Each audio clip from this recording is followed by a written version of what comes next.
Assalamualaikum everyone, welcome to my channel Psychology Facts by Lara। आज से हम start करने जा रहे हैं न्यू सीरीज जिसमें हम सेकेंड ईयर यानी इंटरमीडिएट पार्ट 2 के साइकोलॉजी पेपर डिस्कस करेंगे और आज का टॉपिक है second year psychology paper of 2019 जिसके हम MCQs डिस्कस करेंगे। तो चलते हैं MCQs की तरफ। So the number one MCQ is which process begins prior to birth and continues till death? ऐसा कौन सा प्रोसेस है जो बर्थ से पहले स्टार्ट होता है और डेथ तक कंटिन्यू रहता है? Option A growth, option B growth and development, option C maturation and option D development. The right option is option D development. Number two, maturation is based on option A development, option B growth, option C growth and development and option D all correct, and the right option is option C growth and development। अगर हम maturation की बात करें तो maturation dependent होती है या base करती है ग्रोथ पे भी और डेवलपमेंट पे भी। Number 3, child psychology may be called a branch of option A developmental psychology, option B clinical psychology, option C adult psychology and option D psychology of adolescence, and the right option is option A developmental psychology। क्योंकि child psychology में overall development को assess किया जाता है कि क्या क्या stages होती हैं डेवलपमेंट की, किस तरह से एक चाइल्ड ग्रो कर रहा है नॉर्मली या ओवरऑल क्या क्या एबनॉर्मेलिटीज़ हैं, तो वो सारी की सारी इंफॉर्मेशन जो है वो डेवलपमेंटल साइकोलॉजी के अंडर ही आती है। इसीलिए चाइल्ड साइकोलॉजी को डेवलपमेंटल साइकोलॉजी की ब्रांच कहा जा सकता है। Number 4, mental image of the objects refers to option A experiences, option B operation, option C schema and option D assimilation। Mental images जब एक पर्सन अपने माइंड में ड्रॉ करता है या फॉर्म कर लेता है उसको क्या कहेंगे? राइट ऑप्शन है स्कीमा। स्कीमास को मेंटल इमेजेस या मेंटल रिप्रेजेंटेशन ऑफ ऑब्जेक्ट्स कहा जाता है जो कि हमारे माइंड में हर पर्टिकुलर ऑब्जेक्ट से रिलेटेड स्टोर हो जाती हैं। Number 5, schemas are the general concept that are based on option A operation, option B experience, option C heredity and option D none of these। schemas या mental images जो होती हैं objects की वो किस पे बेस करती हैं? ये जनरल कॉन्सेप्ट ओवरऑल किस चीज़ पे बेस करता है? ऑप्शन बी एक्सपीरियंसेस पे। ओवरऑल जो भी एक्सपीरियंस करता है एक चाइल्ड वो उससे रिलेटेड मेंटल स्कीमास जो है वो अपने माइंड में बना लेता है, मेंटल इमेजेस ड्रॉ कर लेता है। सो हम कह सकते हैं कि स्कीमास टोटली बेस करते हैं एक्सपीरियंसेस पर। Number 6 MCQ is which of the concept given below suggest that things can be brought back to the previous state. जो मेंशन कॉन्सेप्ट्स हैं या ऑप्शंस हैं वो क्या सजेस्ट करते हैं, इनमें से कौन सा बेहतर है जो कि ये बता सकता है कि किसी भी चीज़ को हम प्रीवियस स्टेट पे वापस दोबारा ला सकते हैं? Option A conservation, option B centration, option C reversibility and option D conservation and reversibility. The right option is option C reversibility. Overall पियाजे से रिलेट करता है ये कॉन्सेप्ट। पियाजे ने कहा था कि चिल्ड्रन में रिवर्सिबिलिटी का कॉन्सेप्ट जो है विद द एज डेवलप होता है और रिवर्सिबिलिटी का ये मतलब है कि एक चीज़ जो है वो अपनी ओरिजिनल पोजीशन पे या ओरिजिनल शेप पे वापस दोबारा आ सकती है और इसी तरह चाइल्ड जो है वो with the passage of time reversibility concept को अंडरस्टैंड करते हैं। So the right option is option C. Number 7. Which of the following theories of development describe two types of development? Option A. Lawrence Kohlberg, option B. Jean Piaget, option C. Erik Erikson and option D. Gilligan, and the right option is option C. Erik Erikson। Erik Erikson की अगर हम theory की बात करें तो psycho social theory है। तो overall psychological aspects को भी डिस्कस किया गया है और सोशल एस्पेक्ट्स को भी डिस्कस किया गया है। सो इसलिए हम कह सकते हैं कि टू टाइप्स ऑफ डेवलपमेंट को एरिक एरिक्सन ने अपनी थ्योरी में डिस्कस किया है।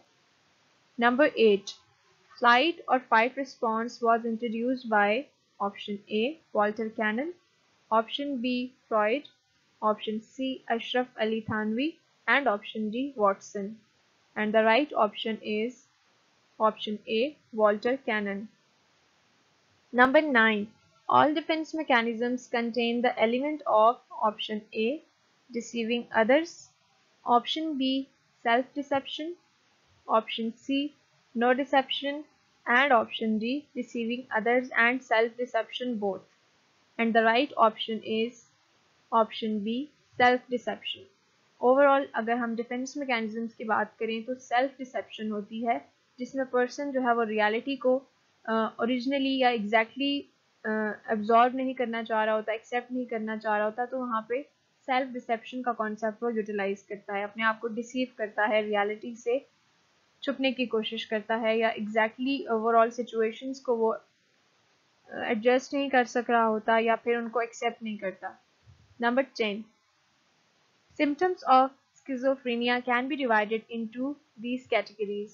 Option A positive, negative and others. Option B negative and others. Option C positive and others.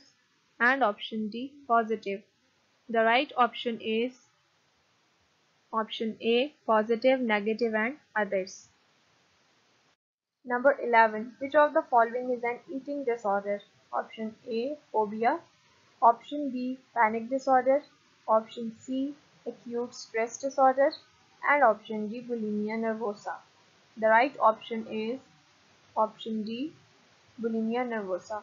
अगर हम बुलिमिया नर्वोसा की बात करें तो ये एक ऐसा ईटिंग डिसऑर्डर है जिसमें पर्सन जो है वो पहले बहुत ज़्यादा खाता है यानी बिंज ईटिंग करता है, उसके बाद पर्जिंग करता है. पर्जिंग का मतलब यानी कि वो वॉमिटिंग करता है जो कि इंड्यूस्ड होती है, सेल्फ इंड्यूस होती है, यानी खुद से वो अपने अंदर वॉमिटिंग इंड्यूस करता है ताकि जो कुछ उसने खाया है वो निकल आए और उसको ओवरऑल जो उसकी बॉडी शेप ख़राब ना हो. लेकिन बुलिमिया नर्वोसा में आपने ये बात याद रखनी है कि पर्सन ऑलरेडी ओबीस होता है यानी ओबेसिटी उसके अंदर प्रेजेंट होती है. इसके साथ साथ जब वो खा लेता है उसके बाद को टेंशन होती है कि नहीं मुझे तो वेट को बैलेंस करना है, मुझे ज़्यादा नहीं खाना. स्ट्रेस जो है उसके अंदर आ जाता है, ओवरऑल इमोशनल डिस्टर्बेंस क्रिएट हो जाती है अपनी बॉडी शेप के बारे में. तो bulimia stands for ox hunger. Latin में इसका मतलब है कि ऑक्स हंगर यानी इतनी ज़्यादा भूख लगना जितनी कि एक बैल को लगती है. और नर्वोसा मीन डिसऑर्डर. तो ऑक्स हंगर डिसऑर्डर आप इसको याद कर सकते हैं और इसमें ये भी याद रखना है कि पर्सन ओबीस भी होता है यानी फैट बहुत ज़्यादा उसने कंज्यूम कर लिया होता है. Number 12. The process of modifying previous schema is called option A accommodation, option B assimilation, option C operation and option D decentration. The right option is option A accommodation. जब previous schema को modify करने की ज़रूरत पड़ती है तो उस process को accommodation कहा जाता है. For example जैसे ही चाइल्ड लर्न करने लगता है environment के बारे में, animals के बारे में, तो उसका ये start में ये concept बनता है जब वो dog को देखता है कि overall जो है 4 लेग्स हैं तो डॉग है और उसकी टेल है.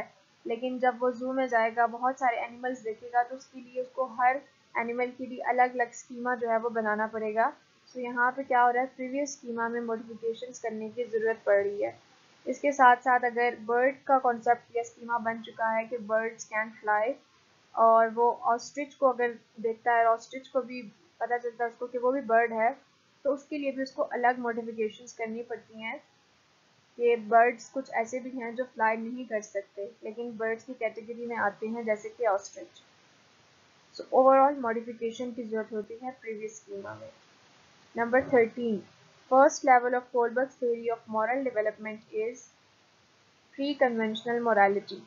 तो पहली स्टेज जो है कोलबर्ग की थ्योरी की वो प्री कन्वेंशनल मोरालिटी है. प्री कन्वेंशनल मोरालिटी फिर post conventional morality. Number 14. Process of socialization is not option A continuous, option B temporary, option C permanent and option D continuous and permanent. The right option is option B temporary. अगर हम socialisation को देखें तो उसके अंदर क्या चीज़ involve नहीं है, सोशलाइजेशन टेम्प्रेरी नहीं है, ये ऑन गोइंग है, ये कंटिन्यूस है, ये फ्रॉम जनरेशन टू जनरेशन चल रही है. हम सोशलाइजेशन के ज़रिए ही बहुत सी चीज़ें सीख रहे हैं, नॉर्म्स, वैल्यूज़, कल्चर्स जो हैं वो सोशलाइजेशन के ज़रिए ही ट्रांसमिट होते हैं, लोग एक दूसरे को देख के ही लर्न करते हैं चीज़ें, तो ये टेम्पररी नहीं होता। Number 15, an individual's more or less consistent and enduring behavior towards other individual, object, institution or problem is called। एक इंडिविजुअल का ओवरऑल कंसिस्टेंट या फिर मोर लेस कंसिस्टेंट बिहेवियर दूसरों के लिए, इसके साथ साथ किसी ऑब्जेक्ट या इंस्टीट्यूशन या प्रॉब्लम के लिए क्या कहलाता है? ऑप्शन ए है prejudice, option B anti social behaviour, option C attitude and option D none of these. The right option is option D none of these. Statement में बिहेवियर की बात कीजिए, अगर हम प्रेजुडिस की बात करते हैं तो प्रेजुडिस एक माइंड सेट होता है, जजमेंट होती है किसी भी सर्टन क्लास के बारे में, सर्टन ग्रुप के बारे में, ओवरऑल किसी रेस के बारे में। सो इसमें एक्शंस इन्वॉल्व नहीं होते। लेकिन स्टेटमेंट में बिहेवियर की बात कीजिए, एटीट्यूड की भी बात करें तो ओवरऑल माइंड सेट होता है जो कि पॉजिटिव भी हो सकता है, नेगेटिव भी हो सकता है।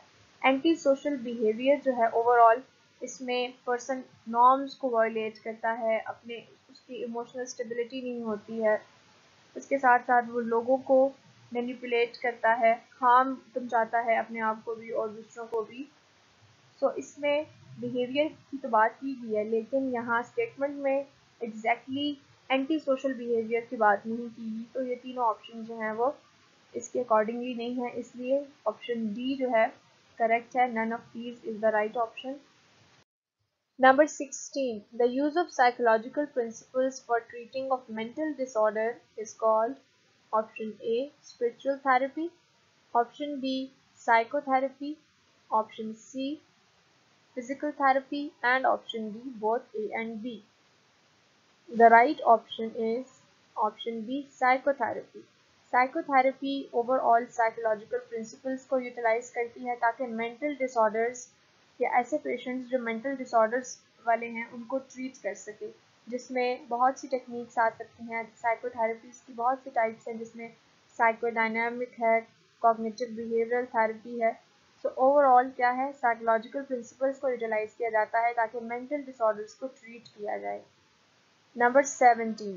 Balancing power in the structure of personality introduced by Sigmund Freud is ego. Sigmund Freud ने overall structure of personality overall जो है define किए हैं वो 3 levels में, जिसमें id, ego and super ego 3 parts of personality इसने डिफाइन किए थे, जिसमें सबसे ज़्यादा उसने ईगो को बैलेंसिंग पावर कहा है, क्योंकि ईगो क्या करती है, मीडिएटिंग फैक्टर होती है या ब्रिज होती है between id and super ego, और ये रियलिटी ओरिएंटेड होती है, यानी जो भी ग्रेटिफिकेशंस होती हैं उनको ये प्रॉपर और राइट टाइम पे फुलफिल करती है, जिसके साथ साथ कॉन्सिक्वेंसेस को भी एनालाइज करती है। सो हम कह सकते हैं कि हम एक पर्सनालिटी की जो ओवरऑल बैलेंसिंग पोजिशन होती है या बैलेंसिंग पावर है वो ईगो होती है। Number 18. The client's attitude of ignoring appointment time, non-payment of dues, silence instead of speaking are indicative of resistance. Overall, client ignore कर रहा है appointments time को, पेमेंट नहीं कर रहा, या during session वो silence को prefer कर रहा है, तो that indicate resistance कि वो overall इस थेरेपी में इंटरेस्टेड ही नहीं है या वो अपने आप को बेहतर नहीं करना चाह रहा। सो इसलिए हम एक टर्म यूज करते हैं कि client is showing resistance towards the session या towards the therapy. Number 19. Carl Rogers attached much importance to the development of self. He introduced the following concept in this regard. Karl Rogers की अगर बात करें तो self की importance पे बहुत ज़्यादा स्ट्रेस दिया कार्ल रॉजर्स ने, कि ओवरऑल एक डेवलपमेंट ऑफ सेल्फ जो है वो बहुत ज़्यादा ज़रूरी है, और इससे रिलेटेड उसने एक कॉन्सेप्ट डेवलप किया जिसको हम आइडियल सेल्फ के नाम से जानते हैं। अकॉर्डिंग टू कार्ल रॉजर्स, जब प्रॉब्लम्स तभी आती हैं एक पर्सन की लाइफ में या ओवरऑल उसकी डिस्ट्रेस क्यों आता है, जब वो आइडियल सेल्फ से बहुत ज़्यादा दूर होता है। उसका रियल सेल्फ कुछ और होता है, उसका आइडियल सेल्फ जो है वो कुछ और होता है। सो जब तक इंसान अपने आइडियल सेल्फ को नहीं अचीव करता, वो नहीं अपने आप को उस लेवल तक लेके आता, तब तक वो बहुत से प्रॉब्लम्स का शिकार रहता है, जिसमें इमोशनल प्रॉब्लम्स भी हो सकती हैं। जितने भी लाइफ में उसकी प्रॉब्लम्स होती हैं वो ज़्यादा से ज़्यादा बेस इस पे कर रही होती हैं कि there is a difference between real self and ideal self. Number 20. Who is of the view that irrational ideas or thinking leads towards the mental disorders or illness? इसका ये बिलीव था कि irrational ideas जो होते हैं वो lead करते हैं towards mental disorder. Option A Freud, option B Carl Rogers, option C Jung and option D Albert Ellis. The right option is option D Albert Ellis. Albert Ellis ने overall अगर हम इसको याद रखना चाहें तो थेरेपी है एल्बर्ट एलिस की रैशनल इमोटिव बिहेवियरल थेरेपी, जिसको आरईबीटी के नाम से भी जाना जाता है। According to Albert Ellis, irrational ideas या हमारी इर्रेशनल जो थिंकिंग होती है यही लीड करती है इलनेस की तरफ या मेंटल डिसऑर्डर्स की तरफ। Thank you so much for watching this video. I hope ये वीडियो आपके लिए बहुत इंफॉर्मेटिव होगी और आपने बहुत कुछ सीखा होगा। तो मज़ीद इस तरह की वीडियोस देखने के लिए आप प्लीज़ चैनल को सब्सक्राइब कर लें ताकि आपको लेटेस्ट अपडेट्स मिलती रहें। Thank you.